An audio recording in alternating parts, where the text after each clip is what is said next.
Hey everybody, it's me, Angel Benton, and it is time for another edition of Angel Sudsy Recap. And today we're going to be talking about The Young and the Restless. But before we do that, we're going to talk about the saga of the pimple, which is now totally scabbed over, and it looks actually just like that mole. But actually, if you can see the mole that I was talking about, it's actually right above it. You can't really even tell. The mole is so small, and it's not even one of those, like, I used to have like a really big, like, witch wart mole right there on my ear, and I would always get my hair cut to cover that mole because I didn't want anyone seeing it. I was so embarrassed by it. And then finally, when I was in high school, I just had it removed, and that was the only real mole I had. So I don't know why I went into that story, but whatever. So yeah, so it's a scab now. So now as soon as it heals, I'll be picking the scab off, and we'll be fine again. That was just annoying, right? The whole thing. So today, I had lunch with my friend Tess, and we went to shout out to Tess, and we went to this ramen restaurant called Ramen Sora, and it was good.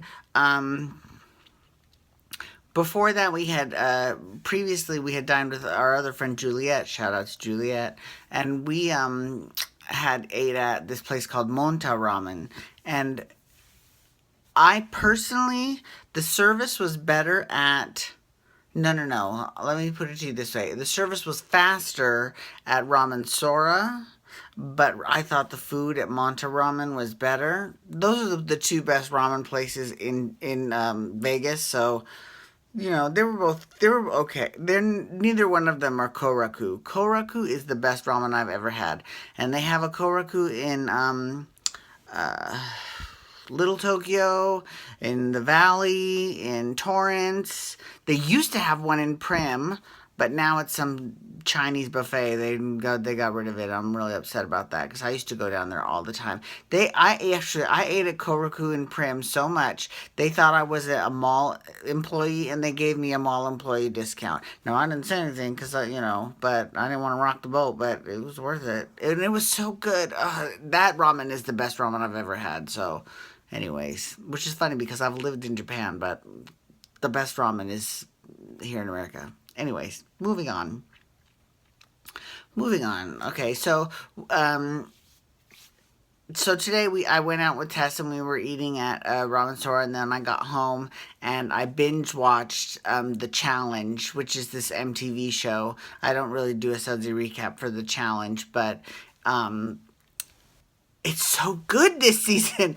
Like, I mean, I was like crying on a couple of the episodes. It was so good. I mean, it's a freaking. I mean, I've seen so many seasons of The Challenge and Real World and Road Rules and all these crappy shows, right? Um, but this season is it's really good.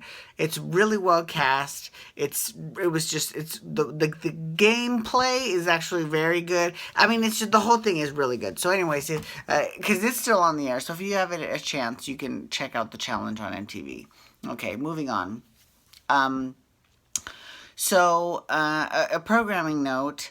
I'm thinking, because Below Deck Mediterranean is coming back, which will be great because then I can actually talk about the Mediterranean crew, and my girl Hannah's coming back, so I'm excited about that. And they've got a female captain.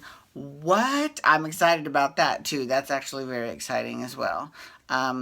So I think that the three non soap opera shows I'm gonna do are gonna be Dancing for Relevancy, um, the Amazing Race, and Below Deck Mediterranean. So all my Housewives fans are going to have to take a little bit of a break from the Housewives. So there's plenty of people talking about the Housewives, so FYI. So you don't have to worry too much about that.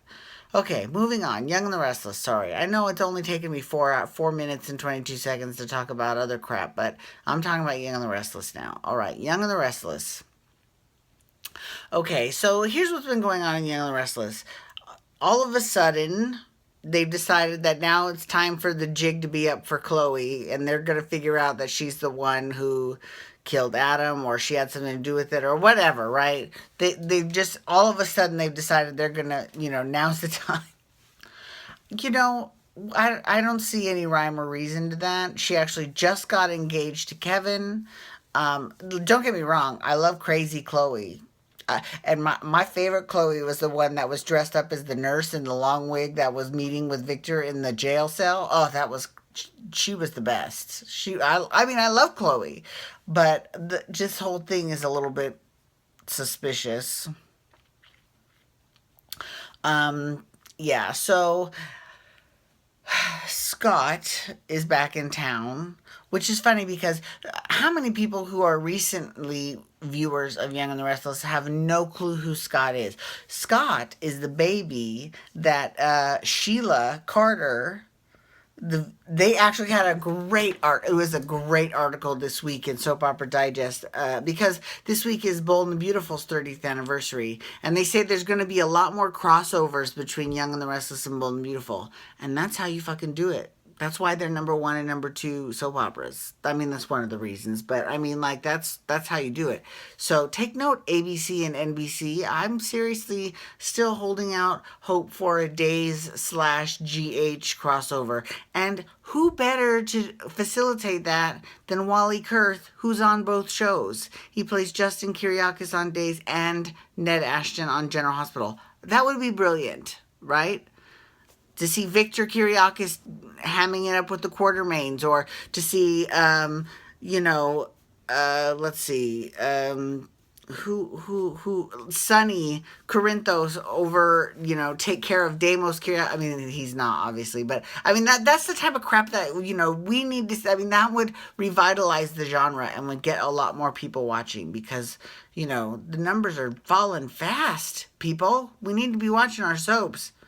Although it doesn't help when they cut into them for every press conference by the White House. I hate that. I hate that. Especially because 9 times out of 10. Now, if it's legitimate breaking news, like, for example, when they had that, it wasn't that shooting down in Florida at the airport, that made sense. I was not upset that they cut into the soaps for that because people needed to know about that. But when you've got someone on the air just babbling out talking points that are, first of all, alternative facts, and that, why are you interrupting my stories? If I'm going to see a bunch of fiction, I'd rather it be on my soaps. Just saying. Okay? Anyways, moving on. Young and the Restless. So Scott is the reason why Scott's come back to town. Well, not the reason why. The reason why is because he was kidnapped and Lauren sent Kevin to get him free, which, again, that's kind of strange, but whatever. It gave Kevin a storyline at least. Now that Dylan's gone, right? So he's going to be writing Victor's memoirs because Victor has been toying with the idea of writing his memoirs. And the reason why is that his portrayer, Eric Braeden, has released his autobiography, and it's called I'll Be Damned. And if you know Victor Newman, he says I'll be damned all the time, constantly. So that I like that title, actually. I think it's a very clever title. So anyway, so he's going to be talking to Scott about writing his memoirs, blah, blah, blah. Victoria, I got to give Victoria mad props. Because Victoria found out about Jack and Gloria and why Gloria is working at Jabot and all that nonsense.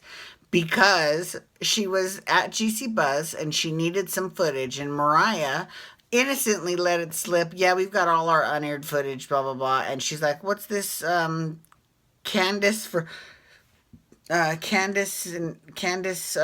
what's this Candace interview that's on here? She's like, yeah, that's the Jack Abbott, no, she said, that's the sexual harassment interview that we didn't air the finish of.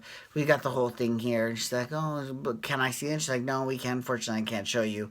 But then Mariah gets called, and fucking Victoria just takes it, downloads it onto her thumb drive, and then she sees the whole thing, and she's like, oh, so you want to play like that? So then Jack comes down and tries to muscle his way around Billy. And Victoria actually stands up for Billy and is like, oh, really, Jack? And she fucking shows Billy and Jack exactly how it's done. So I give Victoria mad credit for that. You go, girl.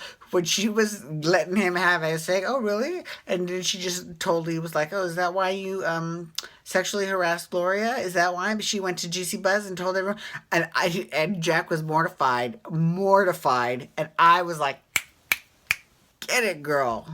Anyways.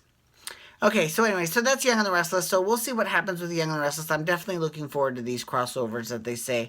Oh, the article was about. Oh, I'm sorry. The article was about Kimberlyn Brown, who played Sheila Carter, who married Eric Forrester, but they both she got her start on Young and the Restless. And they went back and forth between the two shows. And she kidnapped Scott when he was a baby a long time ago. So that's who Scott is. Okay, that's it. So thank you so much for logging on today. I do appreciate it. You can follow me on Twitter and Instagram at Angel Benton. You can hashtag YR to talk Young and the Restless, or you can hashtag GH to talk General Hospital, because that's what I'm going to be doing tomorrow. Okay, peace out, everyone. I hope you all have a wonderful time and have a beautiful time. Wubba wubba wubba.